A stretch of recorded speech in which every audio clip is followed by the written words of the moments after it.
사랑하는 성도 여러분, 여러분은 혹시 이런 생각을 해보신 적이 있습니까? 다른 사람들이 나를 어떻게 생각할까? 특별히 나의 부모는 나를 어떻게 볼까? 또 내 친구, 내 이웃, 내 친척, 나의 선후배, 혹은 직장 동료들은 나를 어떻게 평가할까? 여러분, 우리는 종종 이 남들의 시선을 의식하며 살아갑니다. 특히 동양 문화권에 있는 사람들은 남들의 평가를 더욱 중요하게 여기곤 하지요. 여러분은 혹시 다른 사람에게 이렇게 물어보신 적이 있습니까? 당신은 어떻게 나를 생각하시나요? 또 내 성격은 어떤가요? 혹은 내 태도와 그리고 나의 지식 수준은 어떻습니까? 이런 질문을 한다는 것, 여러분 결코 쉬운 일이 아닐 것입니다. 만약에 우리가 예상하는 대답과 다른 대답이 돌아온다면 크게 실망할 수 있기 때문이죠.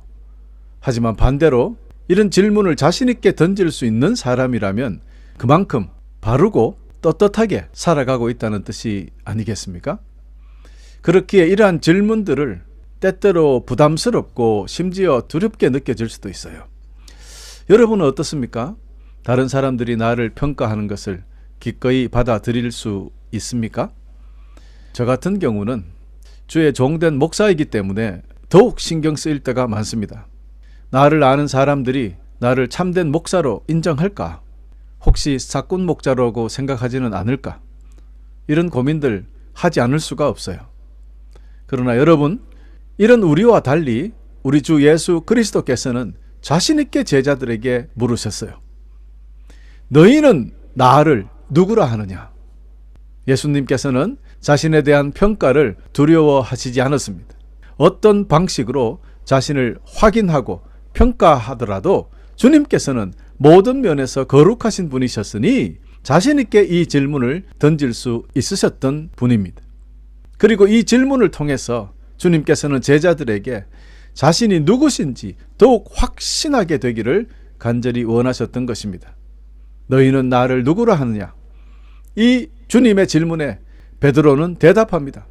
주님은 그리스도시요 살아계신 하나님의 아들이십니다. 할렐루야.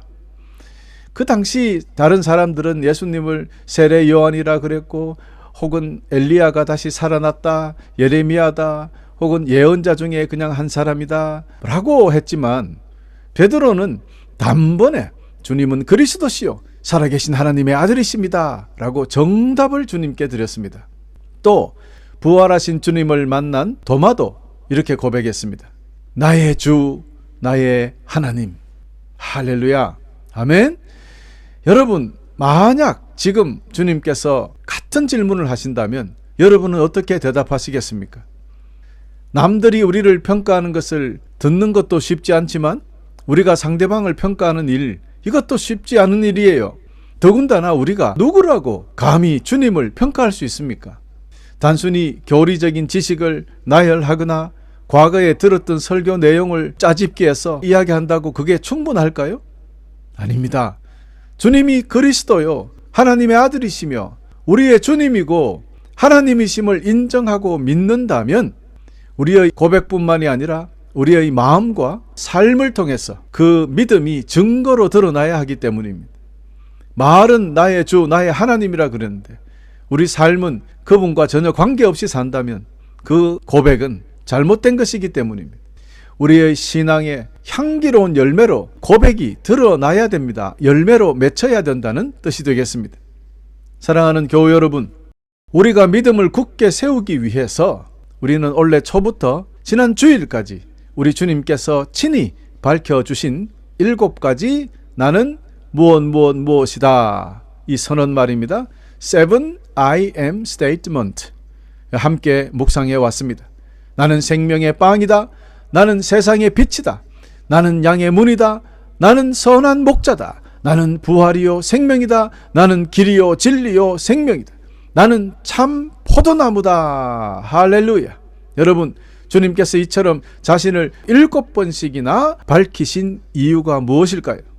그것은 분명히 우리가 그분을 더 깊이 알고 그 사랑 안에 거하면서 두려워하지 말라는 것 아니겠습니까? 그렇습니다. 너희는 마음에 두려워하지 말고 나를 잘 믿으라 라는 말씀에서 시작된 것입니다. 그래서 예수님께서는 요한복음 17장 3절에 다음과 같이 말씀하셨어요. 영생은 곧 한 분이신 참 하나님과 아버지께서 보내신 자 예수 그리스도를 아는 것입니다. 할렐루야. 여러분, 이 주님의 말씀처럼 우리가 예수님을 올바로 아는 것이 곧 영원한 생명으로 이어지는 길임을 결코 잊어서는 안 되겠습니다. 우리의 믿음이 흔들리거나 의심이 찾아오는 이유가 바로 예수님이 누구신지 제대로 알지 못하고 있는 데서 시작되기 때문입니다. 하지만 우리가 예수님을 진정으로 알고 그분을 온전히 믿고 붙들고 있을 때는 어떤 풍랑이 와도 흔들리지 않고 서 있게 되는 것입니다. 할렐루야. 그러므로 이제 우리는 지금까지 수주일에 걸쳐서 나누었던 예수님의 7가지 선언을 통해서 그분이 누구신지에 대한 분명한 답을 찾는 시간이 되시기를 축원합니다. 그리하여 우리 모두의 믿음이 더욱 강해지고 예수님을 향한 사랑은 더욱 뜨거워지는 그런 여러분 되시기를 다시 한번 간절히 소망합니다. 나는 생명의 빵이다. 여러분, 이 말씀은 오병이어의 기적이 있은 후에 예수님을 왕으로 삼으려 했던 군중들의 열망 앞에서 주님은 나는 생명의 빵이라고 선포하셨습니다.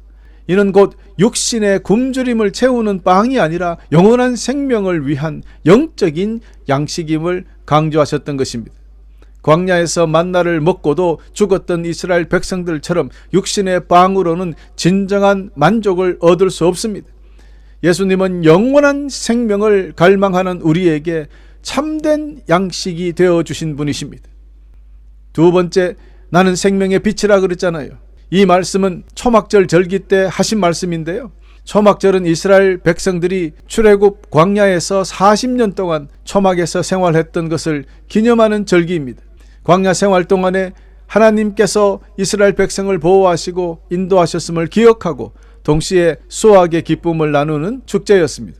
여러분, 특히 이 축제 때는 성전에 큰 촛불을 밝히는 의식이 있었습니다. 성전에서 타오르는 거대한 촛불 앞에서 주님은 이 촛불이 빛이 아니라 내가 진짜 빛이야 라고 선언하신 것입니다. 그렇습니다. 주님은 죄와 절망에 갇힌 우리를 구원하시고 생명길로 인도하시는 빛이 되어주시기에 예수님을 따르는 자는 영원히 어둠에 거하지 않고 영원한 생명의 빛을 얻게 되는 것입니다. 할렐루야. 또 주님은 자신을 양의 문이라고 비유하셨습니다. 세상에서 방황하는 양들이 안전한 곳으로 들어갈 수 있도록 인도하는 문. 여러분, 그 당시는 거짓 목자들의 속임수와 위험으로부터 양들을 보호하고 영원한 안식처로 인도하시는 참된 문이 되어주신 우리 주님. 그러므로 오직 예수님을 통해서만 구원이 이루어질 수 있다는 것을 강조한 말씀이었습니다. 나는 선한 목자다. 이 말씀은 예수님이 그 당시 유대 지도자들의 백성들을 착취하는 그런 거짓 목자들, 그들과 다르다. 주님은 십자가에서 자신의 생명을 내어주심으로 참된 목자가 되시는 것을 증명해 주셨습니다. 또 주님은 나는 부활이요 생명이다 그랬습니다. 이 말씀은 죽은 나사로를 다시 살리기 직전에 하신 말씀입니다. 예수님이 죽음을 초월한 생명의 근원이자 주인이신 그 모든 것을 증거하는 말씀이었어요. 여러분, 그러므로 주님은 죽음까지도 다스리는 하나님이다라는 것을 증명하셨죠. 그러므로 예수님을 믿는 자는 육체적으로 죽어도 영원히 산다는 부활의 소망을 우리에게 심어주셨습니다. 이 소망 때문에 제자들과 초대교회의 많은 성도님들이 순교도 두려워하지 않았던 것입니다. 또 예수님께서는 나는 길이요 진리요 생명이라 그랬습니다. 그러므로 주님은 하나님께로 가는 유일한 길이요 변치 않는 진리고 영원한 생명을 주시는 분으로서 우리에게 새로운 힘과 용기와 소망을 심어주셨던 것입니다. 마지막으로 주님께서는 나는 참 포도나무라 그러셨습니다. 예수님은 십자가를 앞두고 제자들에게 자신 안에 거하는 삶이 얼마나 중요한지 가르치시며 가지가 포도나무에 붙어야 열매를 맺듯이 예수님과 지속적인 관계를 유지해야 영적인 열매, 즉 성령의 열매들을 맺게 된다는 아주 위대한 가르침이었습니다. 그러므로 여러분, 만약에 우리가 살면서 사랑의 열매, 인내의 열매, 이런 성령의 열매가 맺히지 않으면 내가 예수님께 똑바로 붙어 있는가 확인해보고 열매를 맺으라 라는 뜻이 되지 않겠습니까? 그렇습니다. 사랑하는 교우 여러분, 그동안 우리가 함께 나누었던 이 7가지 선언은 단순히 예수님의 신분을 드러내는 것이 아니에요. 우리 삶의 모든 영역에서 그분이 우리의 전부가 되신다는 것을 선포하고 있는 장면입니다. 베드로는 주는 그리스도시요 살아계신 하나님의 아들이라 고백했고요. 도마는 나의 주님, 나의 하나님이라고 고백했습니다.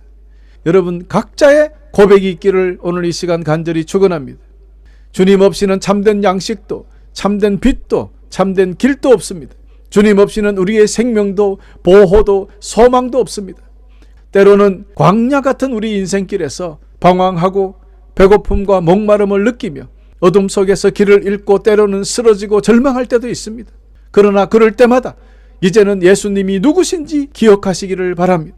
우리가 굶주릴 때 주님은 생명의 빵이 되어서 우리의 영혼을 채워주시며, 우리가 어둠 속에 있을 때 주님은 세상의 빛이 되어서 우리의 길을 비추시고, 우리가 길을 잃고 방황할 때 주님은 양의 문이 되시고 길이 되셔서 우리를 안전한 곳으로 인도하시고, 우리가 보호받지 못한다고 느낄 때 주님은 선한 목자가 되셔서 우리를 끝까지 지키시고 인도하십니다. 우리가 죽음 같은 큰 두려움과 절망 앞에 섰을 때 주님은 길이요 진리요 생명이 되어 우리를 하나님께로 이끌어 주십니다.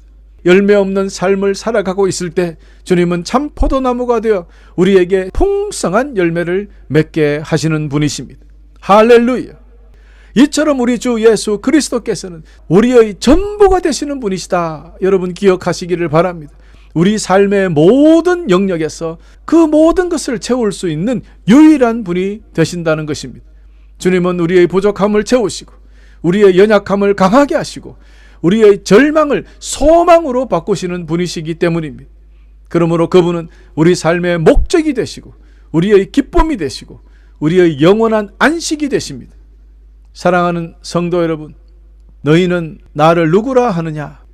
우리는 이 질문에 주저함 없이 고백해야 합니다. 주님은 나의 모든 것 되십니다. 이것이 우리의 신앙의 핵심이며 삶의 중심이 되어야 합니다. 그러므로 우리는 주님을 향한 사랑과 헌신을 날마다 새롭게 하여 우리의 삶을 온전히 주님께 드리는 참된 성도가 되어야 하겠습니다. 그러므로 올 한 해 주님의 7가지 선언을 기억하시고 주님은 나의 모든 것 되십니다 선포하며 담당하게 살아가시기를 간절히 축원합니다. 그러나 우리가 특별히 조심해야 될 것이 하나 있습니다. 주님이 우리의 모든 것 되신다는 이 놀라운 사실을 알면서 이것을 단순히 나의 행복과 우리 가정의 행복, 이런 축복의 말씀만으로만 받아들이지 않으시기를 축원합니다. 예수님을 모시고 살면 얼마나 큰 축복인가, 우리 가정만 잘 먹고 잘 살자, 이렇게 결론이 나면 안 된다는 뜻입니다. 왜냐하면 주님께서 이 말씀을 제자들에게 하셨을 때의 상황을 이해한다면 결단코 그렇게 말할 수가 없는 것입니다. 그런 해석을 할 수가 없어요. 그렇게 해서는 안 됩니다. 주님은 곧 제자들을 떠나서 하늘로 오르실 것이고, 그들은 세상에 남아서 복음을 전하며 박해와 모진 순교를 맞아야 했기 때문입니다.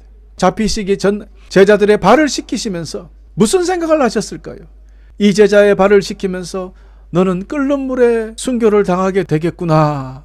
또 다른 제자의 발을 씻기며 너는 톱으로 켜져서 순교를 하겠구나. 이런 각자 모든 제자들이 순교하는 것을 주님은 알고 계셨으니 그것을 대비해서 주신 말씀이란 말이에요. 이런 상황이 온다 하더라도 너희들을 두려워하지 마라, 낙심하지 마라, 담대히 순교할 수 있도록 그 믿음과 소망과 능력을 허락하여 주셨어요. 나를 위하여 죽으면 내가 너를 영원한 생명으로 다시 살릴 것이니까 두려워하지 마라. 이런 믿음을 가지게 하기 위하여 이 말씀을 하신 건데, 우리가 그것도 생각하지 않고 그냥 너희는 마음에 근심하지 말라, 조그마한 걱정이 있으면 그저 그 말씀 외우고 이럴 때 쓰라고 주신 말씀이 아니에요.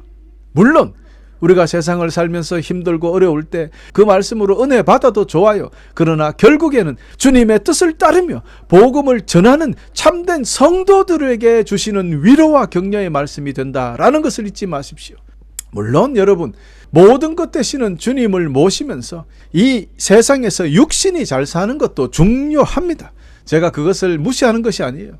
그러나 이 위로와 소망의 말씀은 결국 복음을 전하지 않는 자, 주님의 말씀에 순종하지 않는 자, 하늘나라에 관심이 없는 자들에게 주시는 말씀이 아니라는 것을 오늘 엄중히 선포합니다. 그렇습니다. 이 귀한 말씀을 우리 주님을 전하며 우리 삶 전부를 들여서 주님을 따르고 하나님의 나라를 세워나가려는 참된 성도들에게 주시는 능력과 소망, 축복의 말씀임을 기억하시기를 간절히 축원합니다. 사랑하는 영락교우 여러분, 우리가 예수님을 온전히 아는 것은 영원한 생명이라 그랬잖아요. 예수님을 믿는 것이 구원의 길이라 그랬잖아요. 그러므로 올 한 해 이 7가지를 기억하시고 또 고백하시면서 흔들리지 않고 살아가십시다. 여러분, 그렇지만 이런 능력의 말씀을 가지고 마치 그냥 조금 힘들 때마다 주문 외우듯이 기도하지 마시고 종교 습관에 빠지지 마시고 이런 잘못된 신앙생활은 결국 우리의 믿음을 성장하지 못하게 되고 그냥 단순히 힘들 때마다 자기를 위로하는 자기 위로에 그치고 말기 때문입니다. 사랑하는 성도 여러분, 이제는 우리 이 모든 비밀을 알게 되었으니 담대하게 고백하십시다. 주님은 나의 모든 것 되십니다. 할렐루야. 오늘부터 이 고백이 저와 여러분의 삶 속에서 날마다 선포되고 행동으로 나타나시기를 간절히 축원합니다. 이제 우리의 삶을 주님께 온전히 드리며 모든 것 되시는 주님을 목숨 걸고 전하는 성도님들이 되어주시기를 다시 한번 축원하고요. 그리고 오늘부터 날마다 주님 한 분만으로 충분한 삶을 살아가게 되시기를 다시 한번 간절히 축원합니다. 주님은 나의 모든 것 되십니다. 할렐루야.